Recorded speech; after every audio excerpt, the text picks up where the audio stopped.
হযরত আবু জুহাইফা রাদিয়াল্লাহু তাআলা আনহু হতে বর্ণিত। তিনি বলেন, আমি একবার মক্কার আবত্তাহ নামক স্থানে রাসূলুল্লাহ সাল্লাল্লাহু আলাইহি ওয়াসাল্লামকে একটি চামড়ার লাল তাঁবুতে দেখতে পেলাম। বিলালকে দেখলাম রাসূলুল্লাহ সাল্লাল্লাহু আলাইহি ওয়াসাল্লামের অজুর পানি হাতে তুলে নিতে। আর অন্যান্য লোকেদেরকে দেখলাম অজুর অবশিষ্ট পানি নিবার জন্য কাড়াকাড়ি করছে।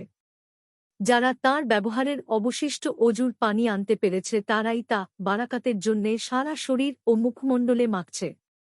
আর যারা অজুর পানি আনতে পারেনি তারা সঙ্গী সাথীদের, যারা পানি পেয়েছে, ভিজা হাত স্পর্শ করছে।